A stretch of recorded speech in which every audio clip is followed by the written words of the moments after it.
दोस्तों, हाजिर है आज फिर एक ऐसी ही रोमांचक रियल ब्लडी क्राइम स्टोरी जिसमें कैसे एक लड़का अपनी ही बहन के साथ नापाक रिश्ते की वजह से कैसे खूनी बना। तो आइए जानते हैं। स्टोरी में आगे बढ़ने से पहले आपसे निवेदन है कि ऐसी ही वीडियो देखने के लिए हमारे चैनल को जरूर सब्सक्राइब करें। रीना की शादी को अभी 3 महीने ही हुए थे। तब से वह सावन के महीने में अपने मायके आई थी। रक्षाबंधन पर अपने 2 छोटे भाइयों को राखी बांधने के बाद उसे अपनी ससुराल लौट जाना था। रक्षाबंधन 10 अगस्त को था। 3 अगस्त को जब वह घर में मां के साथ कामकाज में हाथ बंटा रही थी, तभी उसके मोबाइल की घंटी बजी। वह काम छोड़कर कमरे में गई और मेज पर रखे मोबाइल को उठाकर देखा। फोन उसके पति बाबूराम का था। उसने तुरंत कॉल रिसीव की। उसके हेलो कहते ही बाबूराम की आवाज सुनाई दी। रीना, तुम दातागंज आ जाओ, मैं तुम्हें गोपाल सिद्ध का मेला दिखाकर लाऊंगा। रीना ने बहाना बनाकर उसे टालना चाहा तो बाबूराम बोला, देखो रीना, ऐसा मौका बार बार नहीं आएगा, इसलिए आ जाओ, मैं तुम्हारा इंतजार कर रहा हूं। बाबूराम ने अधिकार भरे शब्दों में अपनी बात कहकर जगह बता दी और फोन काट दिया। रीना को बाबूराम पर बिल्कुल भरोसा नहीं था। 3 महीने में वह उसे जितना जान पाई थी, उससे उसे लगता था कि बाबूराम उसे पसंद नहीं करता, लेकिन वह उसका पति था और जिद कर रहा था, इसलिए जाना उसकी मजबूरी थी। उसने अपनी मां को बताया और फिर अपनी छोटी बहन रजनी को साइकिल पर बैठाकर दातागंज चली गई। जब देर शाम होने पर भी रीना रजनी के साथ वापस नहीं लौटी तो उसकी मां को चिंता हुई।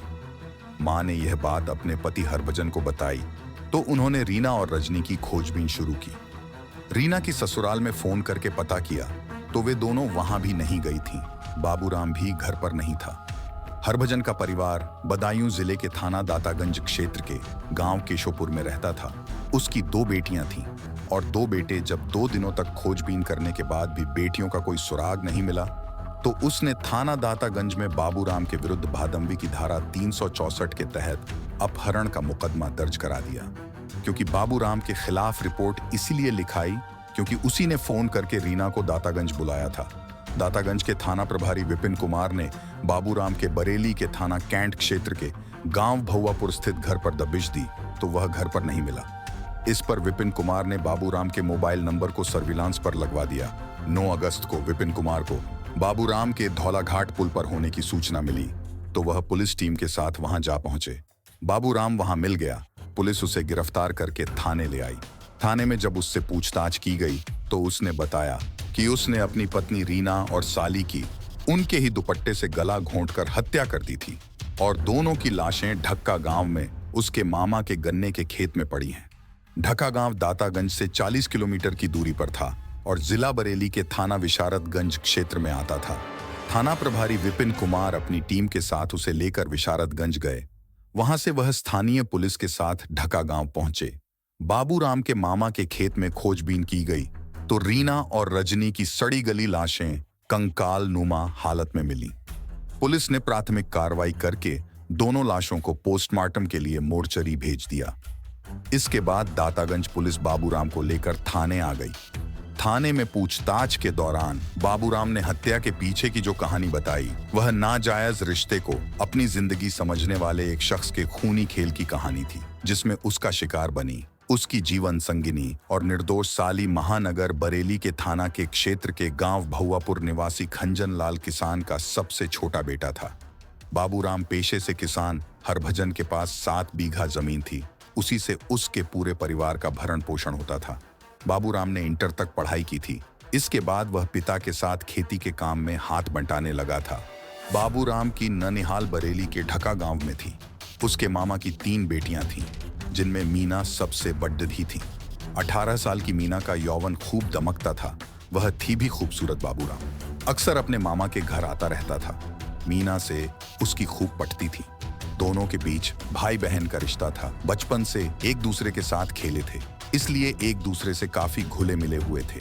जब दोनों जवान हुए तो बाबूराम को मीना की खूबसूरती कुछ अलग ही नजरिए से सुहाने लगी। रिश्ते की याद आती तो वह मीना पर से नजरें हटाने की कोशिश करता, लेकिन उसका दिल उसे ऐसा करने की इजाजत नहीं देता था।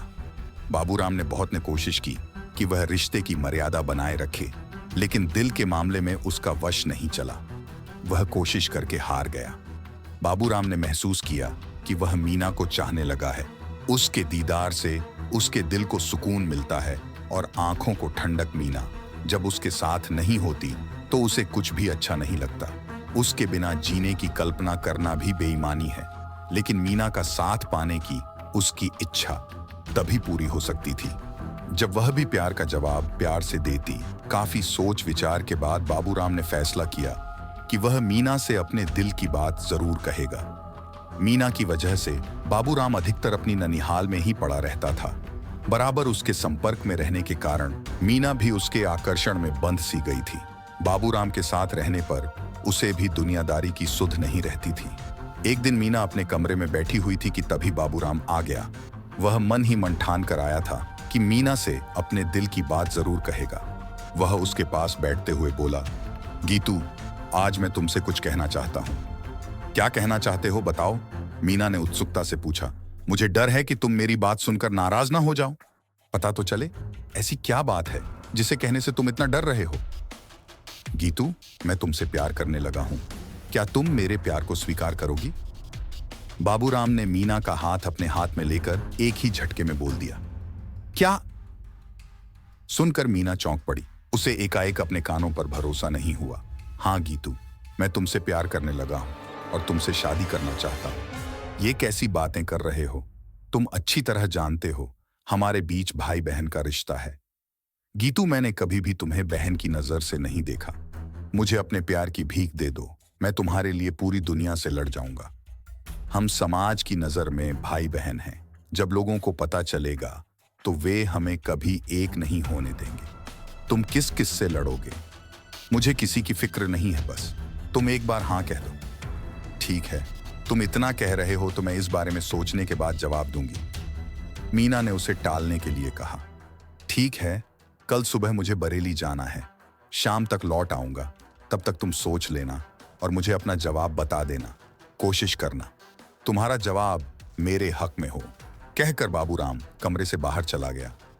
रात को खाना खाने के बाद मीना जब सोने के लिए बिस्तर पर लेटी तो नींद उसकी आंखों से कोसों दूर थी। उसके कानों में बाबूराम के शब्द गूंज रहे थे। उसने अपने दिल में झांकने की कोशिश की तो उसे लगा कि वह भी जाने अनजाने में बाबूराम से प्यार करती है, लेकिन भाई बहन के रिश्ते के भय से अपने प्यार का इजहार नहीं कर पा रही है। अब जब बाबूराम प्यार की बात कर रहा है तो उसे पीछे नहीं हटना चाहिए। जिंदगी में सच्चा प्यार हर किसी को नहीं मिलता। ऐसे में वह बाबूराम के प्यार को क्यों ठुकराए? काफी सोच विचार कर उसने फैसला कर लिया कि उसे क्या करना है। अगले दिन की सुबह मीना के लिए कुछ अलग ही थी। बाबूराम के प्यार में डूबी हुई वह खोई खोई सी थी, लेकिन किसी को भनक तक नहीं लगी कि उसके दिमाग में क्या चल रहा है। उधर उस दिन मीना को बेसब्री से बाबूराम के लौटने का इंतजार था। बाबूराम रात को लगभग 9 बजे घर लौटा और घर के लोगों से मिलकर मीना के कमरे में आ गया। उस आते ही मीना से पूछा, गीतू, जल्दी बताओ, तुमने क्या फैसला लिया? बाबूराम, मैंने रात भर काफी सोचा और फैसला लिया कि मीना ने अपनी बात बीच में ही रोक दी। यह देख बाबूराम के दिल की धड़कन तेज हो गई। वह उत्सुकतावश मीना का हाथ पकड़कर बोला, बोलो गीतू, मेरी जिंदगी तुम्हारे फैसले पर ही टिकी है। तुम्हारे इस तरह चुप हो जाने से मेरा दिल बैठा जा रहा है। बाबूराम की हालत देखकर मीना एकाएक खिलखिलाकर हंस पड़ी। उसे इस तरह हंसते देखकर बाबूराम ने उसकी ओर सवालिया निगाहों से देखा तो वह बोली, मेरा फैसला तुम्हारे हक में है। यह सुनकर बाबूराम खुशी से झूम उठा और उसने मीना को बाहों में भर लिया। मीना खुद को उससे छुड़ाते हुए बोली, अपने ऊपर काबू रखो। अगर किसी ने हमें इस तरह देख लिया तो कयामत आ जाएगी। हमारा प्यार शुरू होने से पहले ही खत्म हो जाएगा। क्या करूं गीतू, तुम्हारा फैसला सुनकर मैं पागल सा हो गया था। ठीक है, लेकिन लोगों की नजर में हम भाई बहन हैं, इसीलिए वे हमारी शादी नहीं होने देंगे। हमारी शादी जरूर होगी और कोई भी हमें नहीं रोक पाएगा, लेकिन ये तो बाद की बात है। वैसे हमारे बीच जो भाई बहन का रिश्ता है ये एक तरह से अच्छा ही है। इससे हम पर कोई जल्दी शक नहीं करेगा। मीना भी बाबूराम की बात से सहमत हो गई और फिर उस दिन से दोनों का प्यार परवान चढ़ने लगा। दोनों एक साथ घूमने और फिल्में देखने जाने लगे। बाबूराम और मीना मामा फूफा के बेटा बेटी होने की वजह से भाई बहन लगते थे। ऐसे में दोनों के बीच जो कुछ भी चल रहा था उसे प्यार नहीं कहा जा सकता। दोनों बालिग थे, इसलिए नासमझी भी नहीं।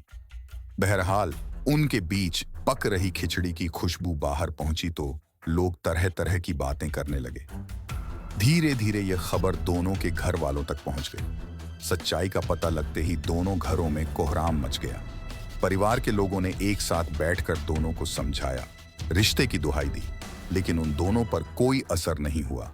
हालांकि घर वालों के सामने दोनों ने उनकी हाँ में हाँ मिलाई और एक दूसरे से न मिलने का वादा किया। उस वादे को दोनों ने कुछ दिनों के लिए निभाया भी, लेकिन कुछ दिनों बाद वे दोनों फिर मिलने लगे।